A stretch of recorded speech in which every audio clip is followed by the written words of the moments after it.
What to do, my babies? How y'all doing this morning? I love y'all so much. God gave me a word. Y'all want to hear about it? It's going to be about Hezekiah. You got to go in the Bible and read about Hezekiah yourself. Now, this is the moral of everything that he told me. Hezekiah was about to die. God came to Hezekiah to tell Hezekiah that he was getting ready to die. He needed to get his affairs in order, appoint a king, and everything he needed to do. Hezekiah didn't like that. This frightened Hezekiah. So Hezekiah cried and cried and cried and cried and begged God not to let him die. Now, because God is a father, he just like your mama and your daddy. He's a father. And Hezekiah cried and cried and pleaded and begged and begged and begged till he woke God down, like you will wear your parents down. And God said, you know what, Hezekiah, here you go. Since you want to live, I give you 15 more years. Well, in the 15 years that Hezekiah lived, he bore Manasseh. Now, Manasseh, after Hezekiah, little 15 year whatever, Manasseh became the king.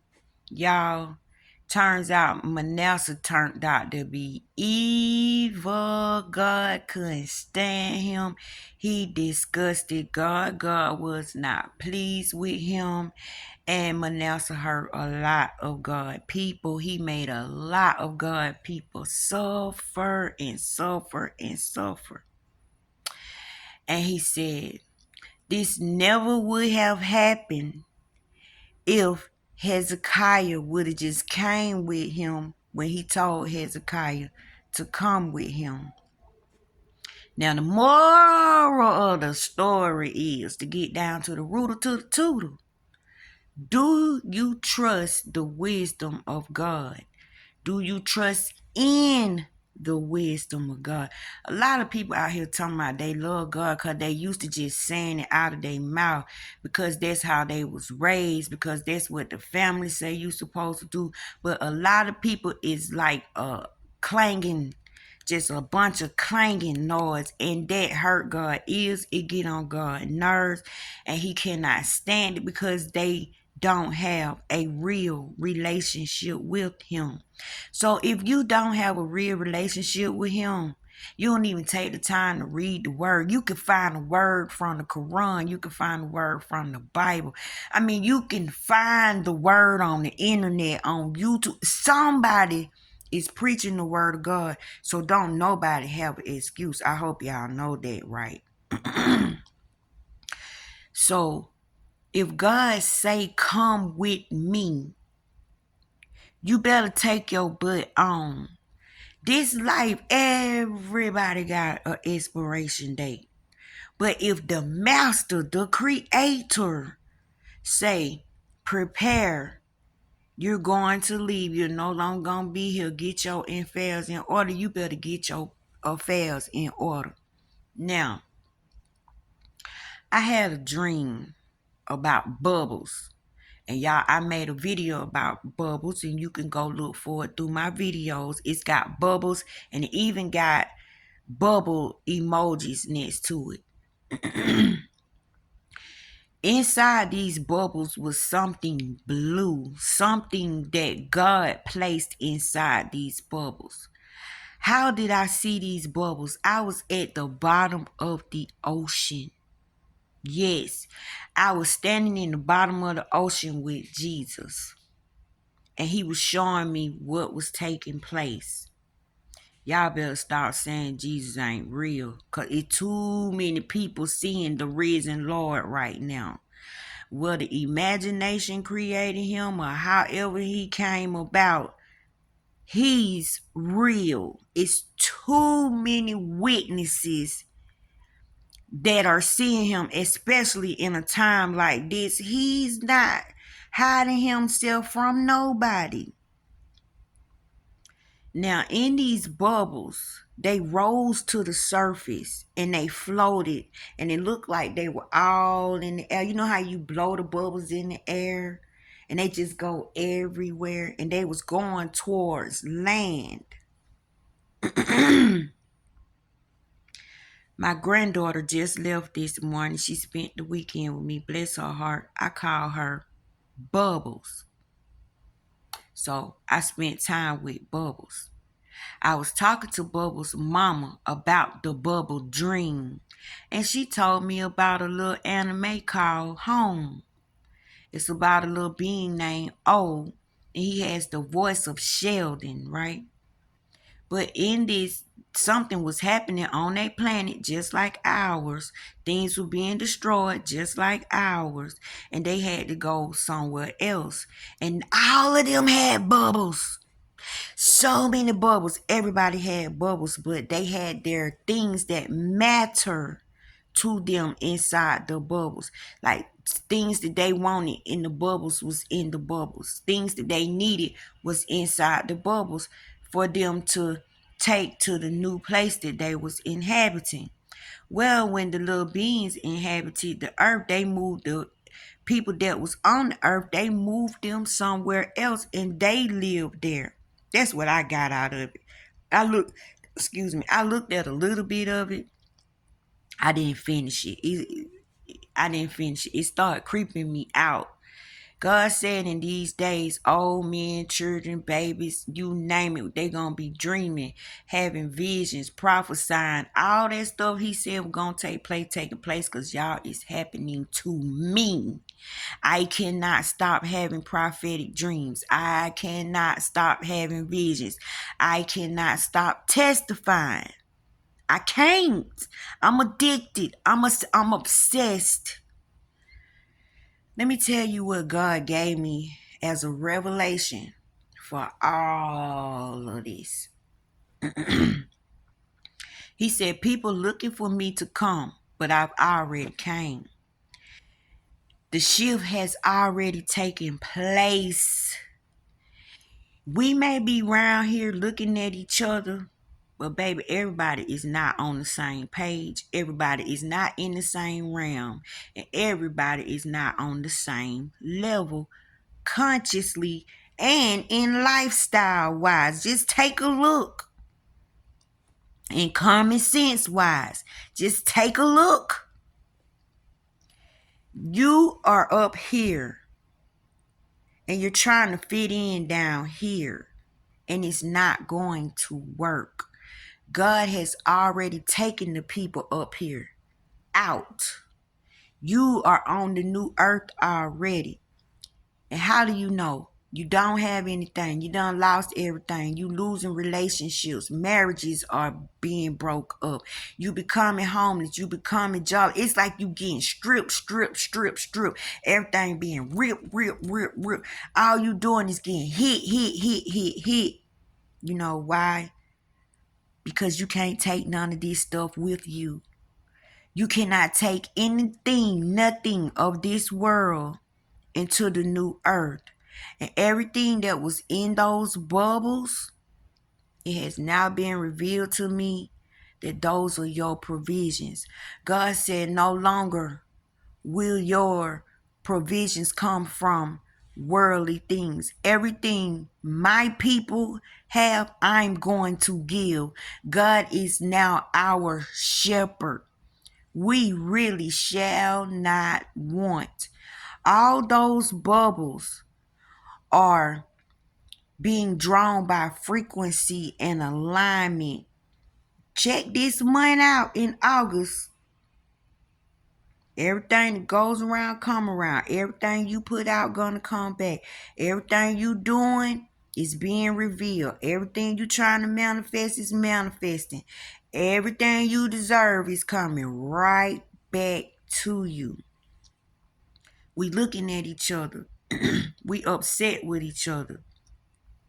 We calling each other names. The main name we call each other is narcissists, because we can't understand how a person don't get our feelings, how a person can't understand a common sense conversation. You gonna get bogus answers. You gonna get bogus responses. Why? Because you are a new earther trying to have a conversation with the old earther. And the old earther ears are clogged. Their eyes got gum in it. Their mouth is full of profanity and worldly things and selfish desires, self-hate, self-indulging. You have outgrown those things. So stop trying to force your way into 3D energy, because you have been moved to the new earth. Now, if you keep on playing with these 3D energy people, you're going to be cast down. Everything repeats itself. Just like God kicked Satan and a third of the angels out of heaven, he will kick your ass up out the new world if you want to go there and be in that 3D energy. Now, I'm sitting here complaining that I don't have a way to get around. I even put up a post asking everybody to please help me get a scooter, at least so I can scoot myself to the nearest stores and stuff. I have no way to get around. Guess what, y'all? I'm not even gonna complain about it. You know why? Because I don't want God to come looking for me. Maybe I'm sitting still because I'm supposed to sit still. Maybe I don't have a way to get around because I might find myself in a place that I don't need to be at this moment while God, while God is gathering his flock. He don't need to be looking for me when the time comes, when he get ready to do his big thing. He don't need to go looking for me. So I'm sitting still, and a lot of y'all sitting still, can't get nowhere, can't do nothing. If you try to do something, it's not gonna work. Y'all, we been trained with 3D stuff. But in your heart of hearts, you always knew that was not correct. You knew that was not the way, and you did not conform to the 3D. This why you getting into it with people. This why people kicking you out. This why people dumping you. And this why people treating you like they never knew you. You know why? Because they never knew you. A lot of y'all got so much good in you, God hid it. He hid it. He wasn't finna let that goodness be broadcast in front of the swine, in front of the devourer. Now what's happening is this. These 3D energy beings beginning to catch on that they in a hole by themselves and ain't nobody done came to save them. And they want to be back in our good graces. When we left them, when we got kicked off that island, we took our energy with us. We took our blessings with us. We took our abundance with us. We took our provision with us. We took our smarts with us. We took our wisdom with us. We took our inspiration with us. We left them bone dry. That is the valley of the dry bones. These people are dead and don't even know it. Now, you no longer fit in. You cannot live here. You cannot bring stuff from the other world into the new world. I got one better for you to help you get how serious this is. If God gave you the assignment to guard the gate, and he tells you, you're going to hear gnashing of teeth, you're going to hear screaming, you're going to hear moaning, you're going to hear complaining, you're going to hear begging, you're going to hear crying, you're going to hear wailing. Do not let anyone or anything through this gate. This is your assignment. Now, if you're standing at that gate and you got your instructions directly from the Creator, you know what your assignment is. And a lot of y'all know what your assignment is. And he telling you, you're not to let anything or anybody that's kicking and screaming and going through hell in your gate. because he's there. The world is there. Your job is to protect the world that you have created. Protect the world that God has blessed for you. Now, if a woman just gave birth and her baby was born on the same day, and while all this is going down, you hear her say, my baby is innocent. My baby didn't have anything to do with this. My baby was just born. Don't let my baby suffer. So she get up enough force and she throw her baby up into the heavens and it reach you at the gate. Question. Do you listen to her, take her baby, and go into the gate with it? Or do you watch that baby go up and watch that baby go back down? I'm going to let you answer that. And that's what a lot of us having a problem with. Because God gave us strict instructions. And because you hear clashing and gnashing and begging, kicking and screaming, you decide to listen to the begging and screaming, mumbling and complaining. God knows there is no good in that person or anything that they have to give or anything that they have to offer. The only reason they want to be with you is because they know when they were with you, their life worked out. When they was with you, they didn't have to struggle. When they was with you, they was living on easy street. When they was with you, they didn't even notice that you carried the majority of the weight because you did it so perfectly, like it was natural to you. But they don't know how bad you fall on your knees and you pray to God and you go to God. See, when they get in trouble, they come to you. When you get in trouble, you go to God only. When I look back there, I ain't nothing back there but that backboard. I ain't nobody back there behind me. I don't have nobody else to talk to give me what God can give me. So he made me that so I can be that for somebody else. But I can't force myself on nobody. If God tell you to guard that gate and he done made your way straight, you best to listen. So this whole thing is this. Do you trust the wisdom of God? Are you afraid to go be with God? If he come to you right now, a lot of y'all say y'all ready. But I really don't want you to think about this. If God come to you right now, I don't care what you got going on. I don't care what you started. Things might have just started looking up and going so good for you finally. But if God come to you right now and say, prepare, you're going with me. Set your affairs in order. Are you going to run? Are you going to beg for it not to be so? Or are you going to trust the wisdom of God? Remember, his ways are not our ways. His thoughts are not like our thoughts. God can see every possibility that will happen in a situation. We can't. Some people left here early. You know why?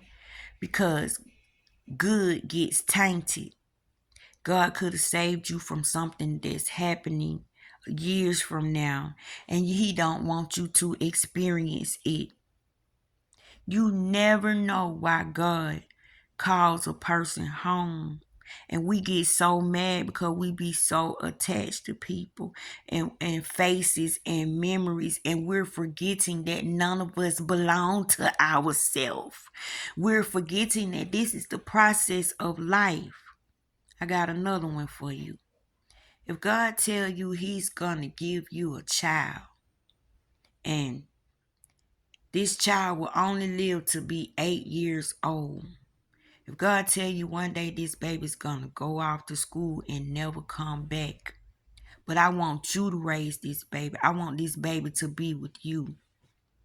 Will you accept the baby? Will you tell God, okay, I'll take on that?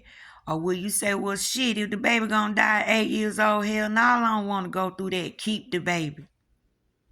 I'm going to leave you with that. Do you trust the wisdom of God? And do you trust the provisions that God has to provide for you?